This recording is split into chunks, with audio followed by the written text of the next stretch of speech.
Pessoal, boa noite. Então vamos lá. Briefing 17 de maio, assuntos do governo. Ainda uma espécie de, como nós chamamos no Exército, de análise pós-ação, vamos comentar a viagem do nosso presidente a Dallas, nos Estados Unidos, em em 2 tópicos. Com relação à reunião privada com o senhor ex-presidente dos Estados Unidos, George W. Bush. Ele destacou a importância da instituição ex-presidente da República naquele país, onde a autoridade pensa no país, no seu futuro e colabora para que isso se realize. Com relação ao almoço realizado em sua homenagem para a entrega do prêmio Personalidade do Ano, ademais dos eventos consignados naquele momento, ele destacou os contatos que foram realizados com empresários de vários ramos, com destaque para os setores de óleo e gás. Inclusive o ministro Bento, das Minas e Energia, participou da live com o próprio presidente e explicou esse link, esse conjunto de encontros que seguramente serão consubstanciados no futuro com a possibilidade de uma interlocução comercial entre os países. Hoje à tarde, o nosso presidente Jair Bolsonaro recebeu uma ligação do ex-prefeito de Nova York, Rudolph Giuliani, e o prefeito Giuliani desculpou-se pela indelicadeza do atual prefeito de Nova York, parabenizou o presidente da República, Jair Bolsonaro, pela vitória e pela condução do governo e se predispôs, o prefeito Rudolph Giuliani, a nos visitar em breve. Assuntos referentes à Secretaria de Governo, Banco de Talentos. O governo sancionou o decreto 9794, que cria o Sistema Integrado de Nomeações e Consultas, é o SINC, no âmbito da Administração Pública Federal. Este decreto regula as nomeações, as exonerações, as designações e as dispensas para cargos efetivos, cargos em comissão e funções de confiança de competência originária da Presidência da República. O sistema possibilita o registro, o controle e a análise de indicações para provimento de cargo no âmbito da administração pública federal. Ele evita duplicidades, permite coordenação das nomeações, regulamenta o double check, entre outros benefícios. Esse banco de talentos permitirá que sejam escolhidas pessoas mais qualificadas para desempenharem cargos públicos.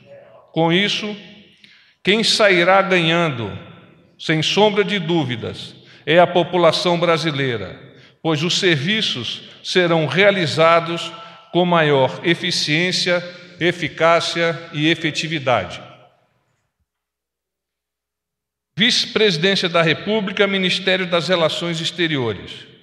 O senhor vice-presidente Hamilton Mourão encontra-se em visita à China, cidades de Xangai e Pequim, onde co-presidirá a 5ª sessão plenária da Comissão Sino-Brasileira de Alto Nível de Concertação e Cooperação, a chamada COSBAN. O vice-presidente será recebido naquele país pelo presidente da República Popular da China, senhor Xi Jinping. A COSBAN é o principal mecanismo bilateral que o Brasil mantém com a China e desempenha papel fundamental como órgão decisório no Plano de Ação Conjunto Brasil-China, PAC, 2015-2021, e do Plano Decenal de Cooperação Bilateral, 2012-2021. A China, desde 2008, é o nosso principal parceiro comercial.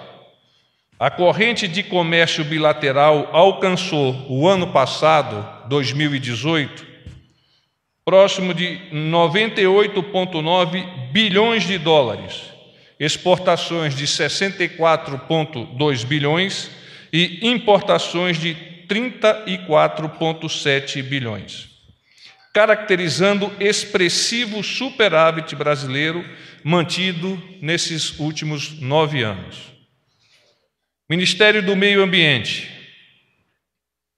O Ministério do Meio Ambiente divulgou a análise amostral de 103 contratos firmados nos últimos 10 anos no âmbito do Fundo Amazônia, que totalizaram compromissos de cerca de 1,5 bilhão nesse período, dos quais 800 milhões para organizações não governamentais, ONGs. Durante a coletiva, o ministro do Meio Ambiente, Ricardo Salles, relatou que foram identificadas diversas fragilidades na governança e implementação dos projetos e contratos. Reforçou também a necessidade de melhorar os critérios pelos quais são realizadas as contratações e escolhas dos projetos do Fundo Amazônia.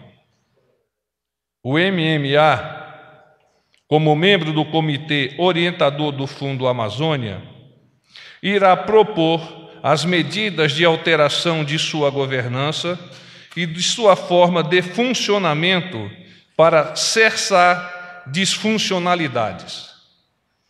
O documento será encaminhado ao Banco Nacional de Desenvolvimento Social, BNDES, Controladoria Geral da União, CGU, e Tribunal de Contas da União, para a adoção das medidas que entenderem pertinentes. Eu vou abrir as perguntas a vocês e vamos retomar o procedimento de que eu não avance a pergunta, porque em contato com alguns eu percebi a necessidade da estruturação da pergunta para uma melhor resposta, de forma que às vezes eu estava adiantando a resposta e não constituía um alvo, uma quantidade de dados que se fariam necessários para o entendimento de vocês. Está bem assim? Então, as perguntas estão abertas. Aqui é Mariana Halbert, do Estadão. Tudo bem, Mariana? Tudo bem. São duas perguntas. Eu queria saber se o presidente sancionou o projeto de lei que anistia multas aplicadas a partidos políticos.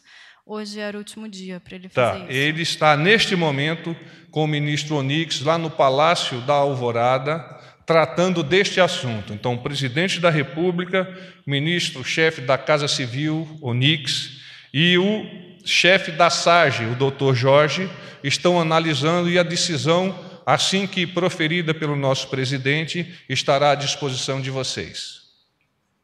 A segunda pergunta é em relação à carta ou ao texto que foi publicado hoje pelo presidente nas suas redes sociais, no WhatsApp. A gente queria entender um pouquinho melhor o que o presidente quis com esse texto, o que ele quis dizer. Eu sei que o senhor já soltou uma nota, inclusive, sobre isso, mas a gente queria um esclarecimento a mais, porque alguns aliados avaliaram que, novamente, o presidente estaria jogando a responsabilidade em outros poderes, né, tirando a sua própria responsabilidade. E no Twitter, enfim, uma rede social, nos Trending Topics, ele tem a hashtag impeachment Bolsonaro e também tem a hashtag estamos com Bolsonaro, Bolsonaro nosso presidente. De novo, o país parece dividido em relação a essa questão. O que o presidente quis com esse texto? Bem, é importante frisar que o presidente Jair Bolsonaro foi eleito com aproximadamente 58 milhões de votos. ao defender um governo decente, diferente de tudo aquilo que nos jogou no abismo de uma crise ética, moral e fiscal.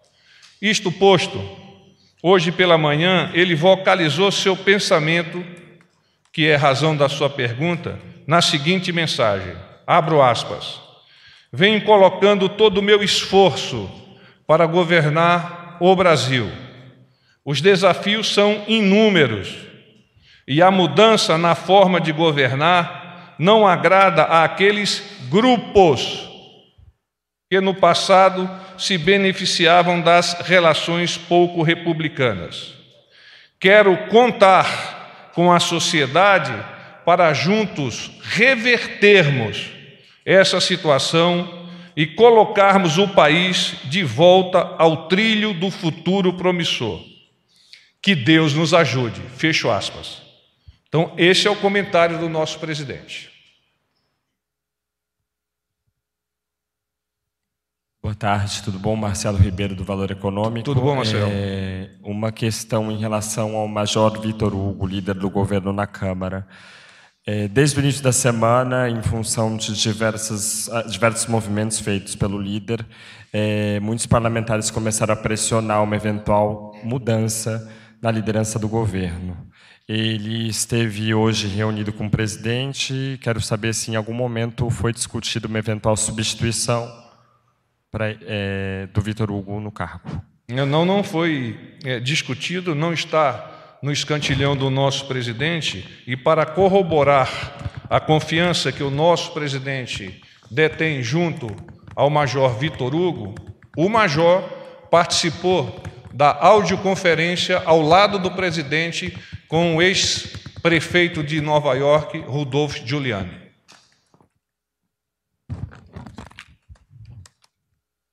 Porta-voz, boa noite. Thalita Fernandes, da Folha de São Paulo. Tudo bem, Thalita? Tudo certo. Só voltando na pergunta referente à mensagem que o presidente distribuiu hoje, aparece como um autor desconhecido. De onde ele recebeu essa mensagem? Por que ele resolveu compartilhar? E quando ele chama a sociedade para uma solução, ele também chamou os presidentes dos outros poderes para encontrar uma solução?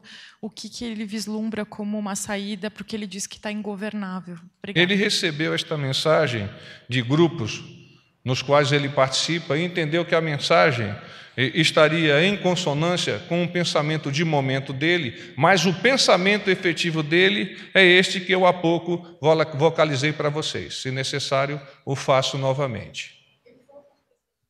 Poderes? Repetindo, ele conversou com os presidentes dos outros poderes para chegar a uma solução? Ele chama a sociedade... Por que ele haveria de conversar? É um pensamento pessoal dele. Não conversou, Thalita. Boa noite, porta-voz. Pedro, da Agência Brasil. Tudo bem, Pedro? Tudo bem, senhor. O presidente ontem, durante a live, comentou sobre a possibilidade de rever a política de preços praticada pela Petrobras de combustíveis, sem que isso causasse dano à empresa. Esse tema, de fato, está em análise no governo novamente. O presidente pretende caminhar isso junto com o presidente da Petrobras, uma revisão desse modelo? Não, o presidente reafirma a importância que ele atribui às decisões administrativas da Petrobras no que se refere a essas questões de controle de preço. Tá bem? Então, o que ele falou ontem é, em tese, uma possibilidade de encontrarmos uma solução para um combustível um pouco mais barato, mas não tem absolutamente nenhum interesse do presidente, e ele já demonstrou isso em momentos pretéritos, sobre ele incidir com decisões pessoais sobre a administração da empresa. Oi, porta-voz, Bárbara Baião, da CBN. Tudo bem, Márcia? Tudo bem. Eu queria falar sobre o Banco de Talentos. Sim. O senhor disse que o governo sancionou esse decreto no momento, né, em que tem a discussão sobre a medida provisória que remodelou a estrutura do Planalto, também a reforma da Previdência. Eu queria saber se o presidente Jair Bolsonaro conversou com integrantes de partidos lá da Câmara para falar sobre esse Banco de Talentos e se o Planalto avalia isso como um esforço para tentar articular a base novamente para tentar votar, imprimir a pauta do governo na Câmara, sobretudo. O banco de talentos ele vem ao encontro daquilo que o presidente vocaliza desde que assumiu os cordões do Poder Executivo, qual seja, de eleger, de selecionar o melhor quadro para cada uma das caixinhas que se fizerem presentes em determinado momento. Então, a partir desse pressuposto, o que nós temos que entender é que o governo utilizará sempre medidas, parâmetros, paquímetros técnicos para que os melhores sejam colocados nos melhores lugares. Isso posto, obviamente que nós vamos precisar buscar as informações e esses quadros num âmbito, num espectro maior que eventualmente pode ocorrer dentro do Poder Legislativo. Boa noite, porta-voz. Cláudia Gonçalves, da TV Record. Tudo bem, Cláudia? Tudo bem. O presidente recebeu essa mensagem, né? O senhor confirmou por meio daquela nota que o senhor acabou de ler. Mas ele reenviou mesmo essa mensagem a grupos? Sim, ele reenviou a mensagem. E o motivo desse envio, assim, lógico que é uma decisão do presidente, né? Mas por que ele teria resolvido encaminhar essa mensagem? O motivo é aquele que nós colocamos a demonstração dele de todo o esforço em governar o Brasil, os desafios que são inúmeros, e a mudança com a qual ele estabeleceu como parâmetro no relacionamento com diversos grupos. E que essa mudança, eventualmente, pode estar a incomodar esses grupos. É dentro desse contexto, não vai além disso. Uma outra pergunta é com relação ao ministro Salles, né? Que ele falou dessas, não lembro bem a palavra, irregularidades, inconsistências. Inconsistências, né? E a Alemanha, tanto a Alemanha quanto a Noruega, desaprovaram esse anúncio dessas inconsistências no Fundo Amazônia. Inclusive, a Noruega divulgou uma nota há pouco falando de um relatório do TCU sobre a auditoria do Fundo Amazônia em 2018, que conclui que estariam sendo utilizados esses recursos de maneira adequada e contribuindo para os objetivos ao qual ele foi instituído, né? Para eu entender, este relatório tem firma de quem? Esse relatório, segundo a nota divulgada pela Noruega, é do TCU. Então, assim, o que eu gostaria de saber é que métodos e padrões técnicos foram utilizados, então, já que existe esse relatório do TCU que fala que o fundo está sendo utilizado de maneira correta para os fins a que se destina, que padrões teriam sido esses, né, que levaram o ministro a contestar a administração, vamos dizer, desse fundo? Obrigada. O ministro é um quadro com muita capacidade de análise nesse tema meio ambiente. Ele estabeleceu os parâmetros dentro do seu ministério e ele, pessoalmente, esteve em contato com o BNDES por diversas vezes, incluso com o próprio presidente, o Dr. Joaquim Levy, para identificar efetivamente como é utilizado tamanha quantidade de dinheiro e, eventualmente, não enxergarmos o retorno. O que o Ministério do Meio Ambiente deseja, neste momento, é enxergar retorno, corrigir eventuais desvios, escoimando as pessoas que não estejam atuando conforme a legislação e reorientando aqueles que, eventualmente, não estando em totum, atuando em cima da legislação, mas possam colaborar com o meio ambiente, assunto tão importante dentro da pasta de temas do nosso presidente da República. Oi, boa tarde, porta-voz Flávia, da Bloomberg. Tudo bem, Flávia? Ainda sobre a carta, eu queria saber o que o presidente achou dos comentários que compararam a mensagem a cartas de renúncia de outros presidentes, né, como as usadas por Jânio, Collor. Queria saber o que ele achou desses comentários, dessas comparações. Não fez comentário. E uma outra questão, alguns partidos estão ventilando a possibilidade de apresentar um substitutivo à PEC da reforma da Previdência. Né? Alguns partidos do Centrão estão conversando sobre isso. Queria saber também o que o governo como tem encarado essa possibilidade. O presidente, ao debruçar-se sobre o Poder Executivo e ao analisar a estrutura do Poder Executivo, identificou, e isso foi tantas vezes pedido pela sociedade e pela imprensa, de redução do número de ministérios, que nos parece anacrônico agora nós revermos isso e aumentarmos o número de ministérios. Então, eventuais substitutivos, não é isso que você está falando? Ah, desculpe, eu me dirigi num outro rumo. Não. A questão da reforma da Previdência, retomamos o posicionamento que o nosso presidente vem defendendo, de que a proposta que foi enviada ao Congresso Nacional é a proposta que nós entendemos como a melhor.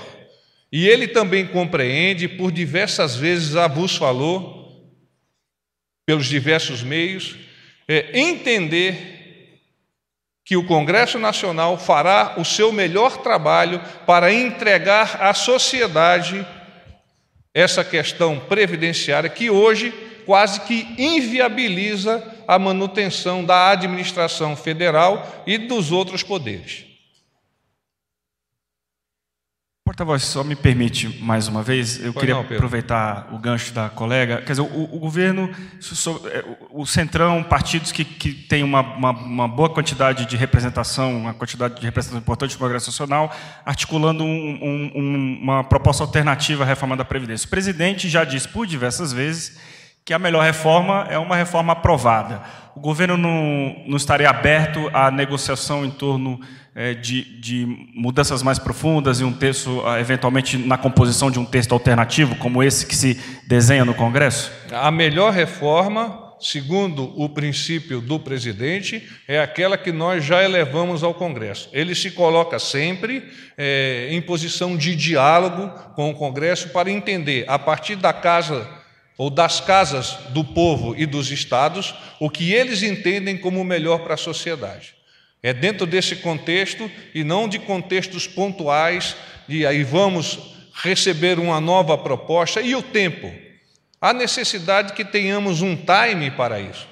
Nós estamos vendo o decréscimo de arrecadação do governo federal se constituindo num entrave para o governo no prosseguimento dos benefícios como governo à sociedade. Paz e bem.